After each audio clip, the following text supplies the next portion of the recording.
Halo teman-teman, jumpa lagi di Ruang Obrol. Masih dengan saya Ian. Dan saya Jojo. Ini Kali kayak ini partnernya baru. Ini kombinasi baru pertama ya? Ya, kombinasi baru, pairing pertama kita.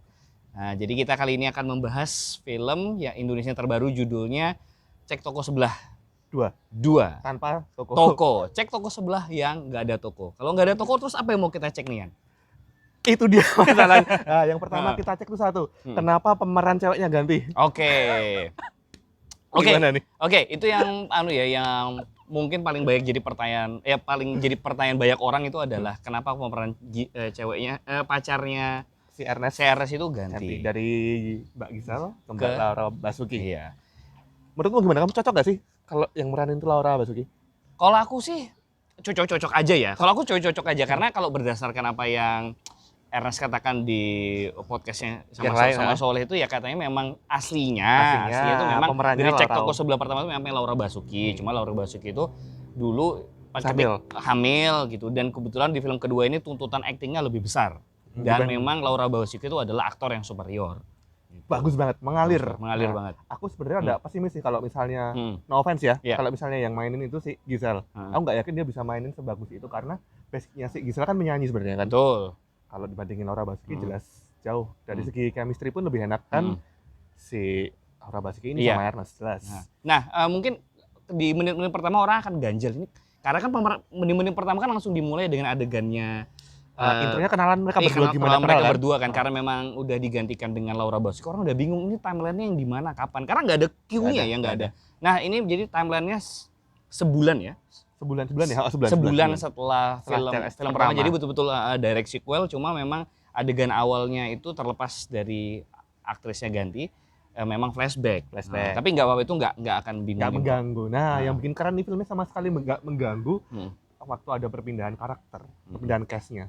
Itu sih. Cuman kalau dari segi cerita gimana nih? Nah, ini ya ternyata cek toko sebelah tanpa toko, ya walaupun yang buat kami ya itu agak kayak ini kok, aduh cek toko sebelah nggak ada toko, kesannya kayak milking banget. Tapi kita nanti akan bahas itulah yang terkait milking. Tapi kalau kita bahas soal story-nya aja, kalau buatku story-nya cukup mumpuni, lebih dewasa jelas. Lebih dewasa. Konfliknya lebih ke apa ya?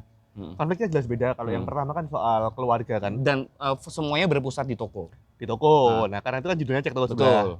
Nah, karena ini kan konfliknya kan sebenarnya ada dua konflik ya di sini ya. Di sini ada dua konflik, tapi tetap konfliknya Ernest toko utama tetap lebih besar. Ernest fokusnya lebih besar. Nah, yang menarik ini konfliknya tuh lebih relate ke kondisi kita seperti sekarang kayak apa? Yang pertama kan child free.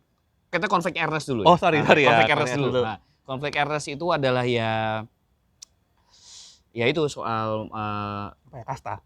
Bukan kasta sih, apa nih? tapi di layer pertama tuh ada kasta, kayak Ernest itu kan seorang pegawai, walaupun pegawai berprestasi loh ini. Tapi kan calon istrinya itu kan ya seorang pewaris perusahaan keluarga yang udah kayak konglomerat lah kayak gitu. Ya, permasalahannya seputar itu. Dan masalah kedua yang jalan bareng juga ada permasalahan soal itu keluarga kokonya dan istrinya, yang bahas soal child free tadi itu ya.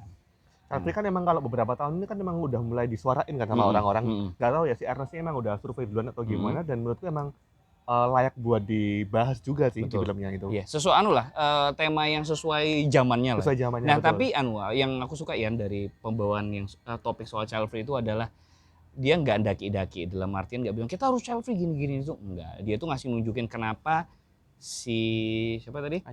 Si Ayu yang diperankan oleh aku lupa namanya. Adino Wirasti. Ya, si Ayu ini ternyata memang punya latar belakang yang cukup traumatik. Ya, itu yang aku suka. Yang mendasari kenapa dia akhirnya memilih untuk secara sadar dan tidak sadar untuk tidak punya anak, dan itu kalau buatku pribadian berhasil membuatku bersimpati lah. Anak kamu gimana? Bersimpati jelas. Karena di film yang sebelumnya dia hampir tak tersentuh ya backgroundnya. Enggak tersentuh. Nah, di sini kan udah dilihatin backgroundnya si Ayu itu seperti apa. Kenapa dia traumatis, gak pengen punya anak dan sebagainya. Ya, dan jalan untuk ke topik itu tuh juga nggak maksa ya, nggak tahu si kokonya bilang aku pengen punya anak, enggak. Itu tuh ada trigger ya. Triggernya dari si kakeknya. Si Eyangnya pengen punya cucu. Dan itu pun wajar. Jadi semua ini tepat guna lah konfliknya. Gak ada konflik yang dipaksakan. Gak ada konflik yang dipaksakan. Ada sih yang dipaksakan. Sorry, aku lompat ya nih ya. Kita ngomongin menjelang klimaks. Menurutmu dipaksain nggak itu? Tiba-tiba bagian mana? Si kakak aku Erwin ya namanya. Siapa sih? kakak Koko. Yohan si kokohnya mendengar bahwa di belakangnya itu ada 2 orang ngomong kalau keluarganya si Erwin dan Yohan itu semacam yang ngegosipin, dijulitin, dan tiba-tiba semua ngamuk jadi satu di situ. Iya, itu kalau mau dinitpik, kalau mau dipikir ya agak maksa sih. Tapi kan memang sekali lagi butuh device untuk triggernya memang butuh. Betul. Itu sih yang ada kurang. Cuman penyelesaian konfliknya pun sebenarnya sih menurutku klise ya. Iya, happy ending. Emang apa ya? Terlalu simpel. Cuman harusnya memang seperti itu. Iya. Ya intinya kalau bahasaku adalah filmnya cukup light hearted gitu. Jadi endingnya as expected, ya jalannya juga ke sana nggak begitu banyak twist ya Yan ya. Tapi memang film ini berhasil membuat kami bersimpati dan penonton tuh bersimpati kenapa kemudian akhirnya Ernest dan pacarnya berhasil menikah, gimana kemudian orang tua mereka saling membujuk dan berubah pikiran. Nah itu sih kita ikutan seneng ya. Kita ikutan seneng, jadi kita tuh ikutan berproses dan lega kayak gitu. Nggak yang apa ya? Gak yang maksa lah, semua orang itu bisa bersimpati dengan itu ya plotnya yang terus berkembang banget sih. Kalau dari segi komedi gimana nih? Nah aku dari segi komedi aku kan pernah bilang ya sama Daris, keluhan kami soal film Ernest itu tuh adalah joke-nya, bukan joke-nya nggak lucu banget. Aku ketawa loh ini film kedua, kayak pertama juga, cuma apa ya ada momen-momen serius yang kepotong sama jokes-nya. Penempatannya kayak gitu. Ya ada bridgingnya sih, misalnya dari momen serius ke joke itu tuh terus dari joke bridging lagi ke adegan awal itu ada gitu. Itu juga bagus. Cuma kalau buat kami, aku sama Daris ya terutama, itu kayak aduh kita ini lagi ada momen ini nih kenapa ke interrupt. Itu aja sih. Dan gaya joke-nya kan joke stand up tuh. Joke stand up semua kayak. Ya ini kalau kita bandingkan sama film-film komika yang lain, menurut kami yang paling berhasil, menurut aku sama Daris yang joke-nya berhasil dan inline dengan filmnya itu ya sejauh ini masih ngeri-ngeri sedap. Ya betul-betul itu tuh joke film. Nah ini kan joke stand up. Tapi sekali lagi itu selera kami berdua. Yang jelas filmnya menghibur banget. Ketawa kok satu bioskop. Ketawa. Pol. Jarang ada yang miss sebenarnya. Jarang ada yang miss. Pol banget lah. Yang aku salut sama Ernest itu dia bisa milih karakternya itu dengan tepat. Para pemain-pemainnya. Gak tau ya menurut pribadi ya. Ini cocok jadi si A, ini cocok jadi B. Bahkan pemeran-pemeran pembantunya pun cocok. Gak maksa. Sebenarnya ada karakter yang maksa tapi lucu. Misalnya? Bosnya Ernest. Siapa? Oh Asri Ulas. Iya. Sebenarnya karakternya maksa tapi lucu. Iya. Ya kayak gitu. Tapi karakter Asri Ulas itu kan ya sebagai itu kan posisinya sebagai bosnya RS menjelaskan bahwa nanti kamu harus kerja di sini. Dia itu mendorong backgroundnya dia di kantor. Tapi apa ya walaupun karakternya maksa, kita nontonnya pun enjoy. Oh ya udah emang kayak gini nggak apa ya menurut pribadi nggak lebay. Dan film kedua ini aku juga merasa itu ya sinematografi lebih matang. Oh ya, enak. Enak banget kayak gitu. Enak banget. Halus karena memangnya Era sebagai seorang pembuat film, sebagai seorang filmmaker ya udah berkembang jauh. Emang Cek Toko Sebelah pertama itu kan masih dia awal-awal. Cek Toko Sebelah pertama tuh kayak benchmarknya dia nggak sih? Iya jadi benchmarknya dia. Kan?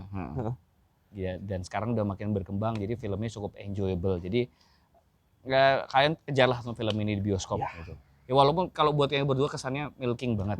Jelas milking. Iya, milking banget.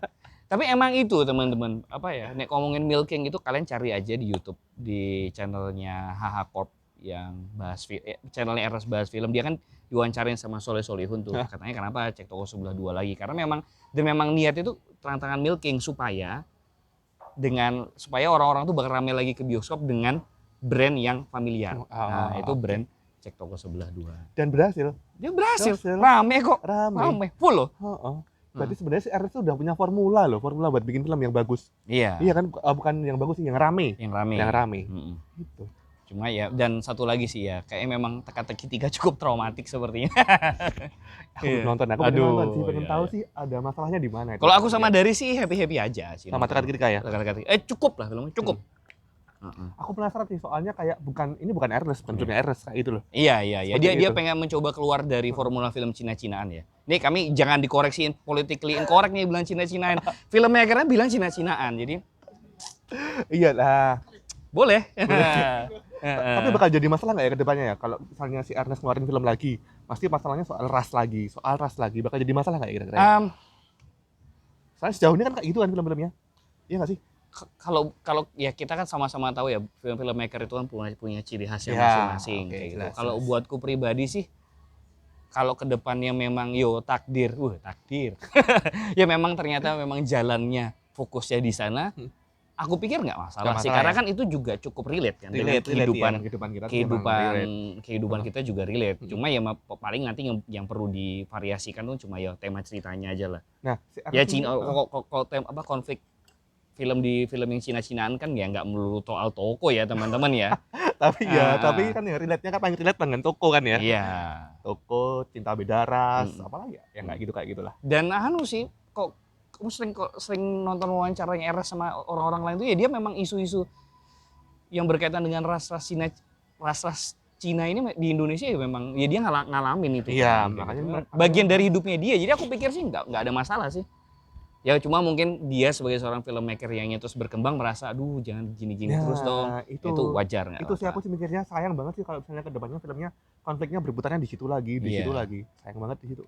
Iya sih, jadi ya wish kita berharap yang terbaik aja buat Ko Ernest, dinantikan lagi film-film berikutnya. Bagus. Enjoy, makanya kalau ada filmnya Ernest tuh aku langsung wajib nonton nih. Kayak gitu. Iya, karena film-film Ernest ini kan muncul ketika film Indonesia itu kalau bisa aku bilang lagi dominasi horor kan. Bukan, Ernest itu kan pertama kali mulai namanya naik di dunia film itu kan ya ketika film Indonesia juga sedang merangkak dalam artinya cari temanya apa sih yang film Indonesia di era-era 2014, 15, 16-an kayak gitu, sebelum kemudian horor kembali menyerbu. Dan aku pikir ya emang orang Indonesia tuh suka film horor kayak drama sih. Horor, drama ya bakal gitu terus. Tapi waktu filmnya Ernest yang pertama kan ngenes kan ya, bener ya? Iya. Itu dia semacam ngikut Raditya nggak sih? Aku nggak tahu, aku lupa juga tapi bisa jadi sih karena ya benchmarknya kala itu kan ada Raditya Dika. Sekarang benchmarknya komik yang menjadi filmmaker adalah Ernest. Karena yang perang Piala Citra Ernest. Dari aku itu aja sih teman-teman.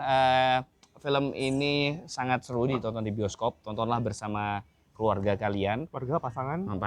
Cocok ini, Iya, cocok banget. Orang tua, wah. kerabat, iya. Yang jelas buat anak-anak tidak cocok. Tidak ada adegan yang kenapa-kenapa, nggak ngerti aja. Daripada nanti malah berisik ganggu teman-teman yang lain. Gitu. Ingat, tontonlah sesuai dengan umurnya. Yes, itu aja dari kami teman-teman. Sampai jumpa lagi. Thank you. Ciao. Bye.